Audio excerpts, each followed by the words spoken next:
नमस्कार मित्रांनो, स्वागत आहे तुमचं आपल्या YouTube चॅनलमध्ये। मित्रांनो, मुख्यमंत्री माझी लाडकी बहीण योजना या योजनेच्या नवीन वर्षाच्या पहिल्या हप्त्यासाठी आणि मुख्यमंत्री माझी लाडकी बहीण योजनेच्या 7व्या हप्त्याच्या वितरणासाठी राज्य सरकारच्या मंत्रिमंडळ बैठकीमध्ये 3790 कोटी रुपयांच्या निधीस मान्यता देण्यात आली आहे। मित्रांनो, एवढा भरीव निधी कशामुळे आहे? कारण डिसेंबर महिन्यामध्ये काही महिलांच्या बँक खात्यावर योजनेचा हप्ता आला नव्हता, त्यामुळे त्यांना आता डिसेंबर आणि जानेवारी असे 2 महिन्यांचे मिळून 3000 रुपये मिळणार आहेत। तर काही महिलांना ऑक्टोबर महिन्यापासून देखील पैसे मिळाले नाहीत, तर अशा महिलांना देखील यावेळीच्या हप्त्यामध्ये ऑक्टोबर पासूनचे सर्व हप्ते जमा होणार आहेत। या भरीव निधीमुळे नक्कीच लाडक्या बहिणींना मोठ्या प्रमाणामध्ये फायदा होणार आहे। आता हा हप्ता 26 जानेवारी पर्यंत जमा होणार आणि कधीपासून सुरुवात होणार याबद्दलची माहिती आदिती तटकरे यांनी बोलताना दिली आहे। त्यासोबतच कोणत्या महिलांना यामध्ये अपात्र करण्यात आले आहे, त्यांना लाभ मिळणार नाही याबद्दल देखील माहिती दिली आहे। ही माहिती पुढे तुम्ही पाहणार आहात, त्यामुळे तुम्ही अशाच महत्त्वाच्या माहिती व अपडेटसाठी आपल्या चॅनलला आधी सबस्क्राइब करून घ्या आणि ही व्हिडिओ जास्तीत जास्त शेअर आणि लाईक देखील करा। या महिन्याचा जानेवारी महिन्याचा म्हणजे नवीन वर्षाचा पहिला जो लाभ आहे, डीबीटी आहे, ते 26 जानेवारीच्या आत त्याची सुरुवात ही आम्ही करत आहोत आणि त्या संदर्भातलं जे आर्थिक नियोजन आहे ते सुद्धा अर्थ विभागाकडून आम्हाला महिला व बाल विकास विभागाला प्राप्त झालेला आहे। त्याच्यामुळे लाडक्या बहिणींचा जो जानेवारी महिन्याचा लाभ आहे हा साधारणपणे 26 जानेवारीच्या आत त्याची वितरणाची सुरुवात होईल आणि 3 ते 4 दिवसाच्या त्या कालावधीमध्ये ज्या महिला लाभार्थी आहेत त्यांच्या खात्यावर तो लाभ जमा होईल।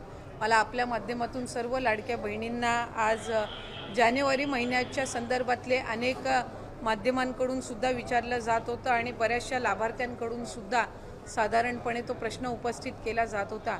त्यामुळे दर महिन्याला आपण महिना संपायच्या आत तो लाभ त्यांच्या अकाउंटला देत असतो। त्यामुळे या महिन्यामध्ये सुद्धा तो लाभ जो आहे तो 26 जानेवारीच्या आत त्याची वितरणाची सुरुवात ही माननीय मुख्यमंत्री देवेंद्रजी फडणवीस साहेब, उपमुख्यमंत्री एकनाथजी शिंदे साहेब आणि उपमुख्यमंत्री अजितदादा यांच्या सूचनेनुसार आम्ही करत आहोत।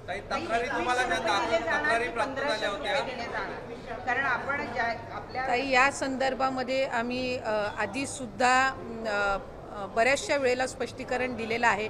राज्याचे मुख्यमंत्री देवेंद्र फडणवीस साहेबांनी दिलेलं आहे, दोन्ही उपमुख्यमंत्री महोदयांनी दिलेलं आहे की नवीन अर्थसंकल्प किंवा त्याच्या पुढच्या कालावधीमध्ये या संदर्भातला सकारात्मक विचार जो आहे तो करण्यात येईल। त्याच्यामुळे सध्याच्या या महिन्याच्या याच्यामध्ये 1500चा लाभ जो चालू आहे तो आपण त्यांच्या खात्यामध्ये वितरित करत आहोत।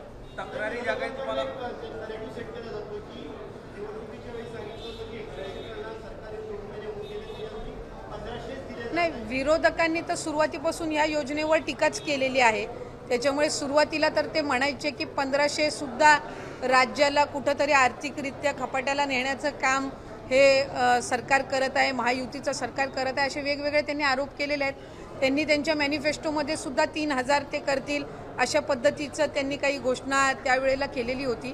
मॅनिफेस्टो हा ज्या वेळेला एखादी युती किंवा आघाडी करत असते त्यावेळेला निश्चितपणाने त्या जे काही घोषणापत्र असतं त्याला अधीन राहूनच कुठलंही सरकार किंवा युती काम करत असते। आम्ही महायुती जे आहेत ते राज्याचे मुख्यमंत्री देवेंद्रजी फडणवीस साहेब, उपमुख्यमंत्री एकनाथजी शिंदे साहेब आणि अजितदादांच्या नेतृत्वाखाली त्या संदर्भामध्ये काम करत आहोत। जास्तीत जास्त महिलांपर्यंत लाडकी बहीण योजनेचा लाभ हा देणं आणि त्याचबरोबर म्हटल्याप्रमाणे मुख्यमंत्री महोदयांनी सुद्धा त्यांच्या पहिल्या पत्रकार परिषदेमध्ये की आम्ही बरोबर त्या सर्व बाबींचं नियोजन करून जे घोषणापत्रकामध्ये आम्ही वचन जे दिलेलं आहे लाडक्या बहिणींना त्यापासून कुठेही दूर न हटता त्यांना वचन दिलेला लाभ जो आहे तो आम्ही व्यवस्थित नियोजन करून त्या पद्धतीने आम्ही त्यांना देणार आहोत। नाही, साधारणपणे आम्हाला 3690 कोटीची जी तरतूद आहे ती त्या ठिकाणी अर्थ विभागाकडून प्राप्त झालेली आहे आणि या महिन्याचा जो लाभ आहे हा त्याच्यातून वितरित होणार आहे। या व्यतिरिक्त सुद्धा फेब्रुवारी महिन्याची सुद्धा आम्ही तयारी त्या निमित्ताने करत आहोत, कारण मार्च महिन्यामध्ये नवीन अर्थसंकल्प सादर होणार आहे।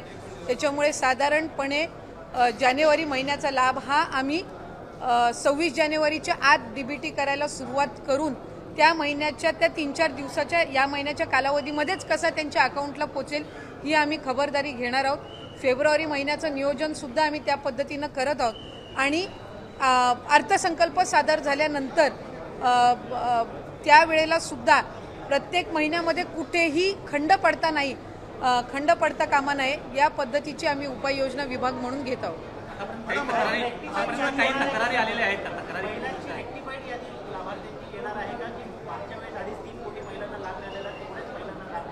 साधारणपणे आमच्याकडे गेल्या डिसेंबर महिन्यामध्ये जो लाभ आपण दिला तो 2,43 का 2,47 सुमारे तितक्या लाडक्या बहिणींपर्यंत तो लाभ पोहोचला होता. काही तक्रारी आमच्याकडे प्राप्त झाल्या. काहींनी स्वतःहून सुद्धा त्यांचा जो लाभ आहे त्यांना उत्पन्नामध्ये वाढ झाली आहे किंवा कुठे ड्युप्लिकेशन झालेलं आहे, त्यांनी दुबार भरलेला आहे किंवा एका योजनेचा लाभ घेतलेला आहे ते त्यांना 2-3 महिन्याच्या कालावधीमध्ये जाणवलेला आहे. कारण बऱ्याचशा वेळेला जो या योजनेचा लाभ आहे तो 3 महिन्याचा एकत्र सुद्धा आम्ही वितरित केलेला आहे दिवाळीच्या पार्श्वभूमीवर. त्याच्यामुळे त्यावेळेला त्यांच्या लक्षात आलेलं आहे. त्यामुळे साधारणपणे जे ड्युप्लिकेशन झालेले आहेत, ज्यांनी वेगवेगळ्या योजनांसहित या योजनेचा लाभ घेतलेला आहे तसे असतील किंवा 2 वेळा अर्ज भरलेले असतील किंवा एखाद्या ह्याचा लाभ घेतलेला असेल तर असे साधारणपणे जे आहेत ते कमी होतील. त्यामुळे फार काही त्याच्यामध्ये लाभार्थ्यांच्या संख्येमध्ये फार काही फरक हा पडणार नाही.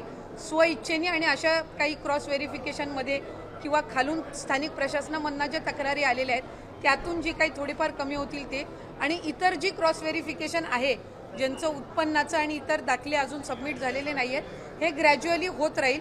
त्यामुळे साधारणपणे या महिन्यामध्ये जो आकडा आहे तो आधीच्याच सारखा राहील. काही 1% जर त्याच्यामध्ये काही फरक झाला तर, म्हणजे जर 1-2 लाखाचा जर फरक झाला तर. महायुतीची बैठक नावाची शिफारस करण्याचे अधिकार आता मुख्यमंत्र्यांना दिलेले आहेत. काय एकंदरीत मंत्रिपरिषदेत चर्चा झाली? नाही, मंत्रिमंडळाच्या ह्याच्यामध्ये सर्व मंत्री महोदय असतील, आमचे दोन्ही उपमुख्यमंत्री असतील, त्यांच्या उपस्थितीमध्ये तो झालेला निर्णय आणि शेवटी राज्याचे मुख्यमंत्री म्हणून आमचं सगळ्यांचंच ते नेतृत्व त्या ठिकाणी करतात आणि तो अधिकार हा राज्याच्या मुख्यमंत्र्यांना, फडणवीस साहेबांना मंत्रिमंडळाच्या बैठकीमध्ये सर्व मंत्र्यांच्या एकंदर शिफारसीने त्या ठिकाणी देण्यात आलेला आहे. महायुतीची बैठक पार पडली त्या बैठकीमध्ये धनंजय मुंडे उपस्थित नव्हते. आज मंत्रिपरिषद झाली, तसेच आज कॅबिनेट झाली, ते उपस्थित नाही, म्हणजे त्यांच्यावर राजीनाम्याचा दबाव आहे, यामुळे ते साईडला होतात. नाही, मला वाटतं त्या संदर्भातली जी काही चर्चा आहे ती त्यांची राज्याचे मुख्यमंत्री फडणवीस साहेब, अजितदादा, आमच्या पक्षाचे नेतृत्व यांच्यासोबतच्या स्तरावर असेल. आज काही पूर्वनियोजित कार्यक्रमामुळे ते मंत्रिमंडळाच्या बैठकीमध्ये नव्हते, कारण त्यांनी त्या संदर्भातली जी माहिती आहे ते मुख्यमंत्री महोदयांना आणि दादांना त्या ठिकाणी दिलेली होती, त्याच्यामुळे ते आज नव्हते. आणखीन 1-2 मंत्री काही पूर्वनियोजित कार्यक्रमामुळे येता आले नव्हते, कारण इतर वेळेला आमचा जो कॅबिनेटचा दिवस असतो हा मंगळवारचा असतो. आज काही मंत्र्यांचे त्या ठिकाणी कार्यक्रमही होते, त्यांनी त्या पद्धती